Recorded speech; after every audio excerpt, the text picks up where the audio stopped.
ଗୁଣହୀନ ବ୍ୟକ୍ତିର ସୁନ୍ଦରତା ବ୍ୟର୍ଥ ଅଟେ। ଦୁଷ୍ଟ ସ୍ୱଭାବ ବ୍ୟକ୍ତିର ଉଚ୍ଚ କୂଳରେ ଜନ୍ମ ହେବା ବ୍ୟର୍ଥ ଅଟେ।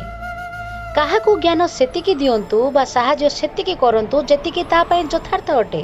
କାରଣ ପାତ୍ର ପୂର୍ଣ୍ଣ ହୋଇଯିବା ପରେ ଯଦି ନଳକୁ ବନ୍ଦ କରାଯାଏ ତେବେ ଜଳ ବ୍ୟର୍ଥରେ ଯାଇଥାଏ। ଭୁଲ ରାସ୍ତାରେ ଆଗକୁ ବଢୁଥିବା ଭିଡ଼ରେ ଚାଲିବା ଠାରୁ ବହୁତ ଭଲ ଠିକ୍ ରାସ୍ତାରେ ଏକା ଚାଲିବା ଆରମ୍ଭ କରନ୍ତୁ।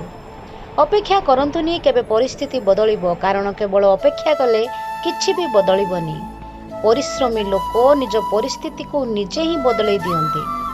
ପାଦକୁ ସୁରକ୍ଷା ଦେବା ପାଇଁ ରାସ୍ତାରୁ କଣ୍ଟା ଏବଂ ଗୋଡ଼ି ସଫା କରିବା ଠାରୁ ବହୁତ ସରଳ ନିଜ ପାଦରେ ଜୋତା ପିନ୍ଧିଦେବା। ଜୀବନରେ ଅନେକ ଲୋକ ମିଳିବେ ଯେଉଁମାନେ ଆପଣଙ୍କ ପାଦରେ କଣ୍ଟା ହେବେ, ଆପଣଙ୍କୁ ଦୁର୍ବଳ କରିବା ପାଇଁ ଚେଷ୍ଟା କରିବେ।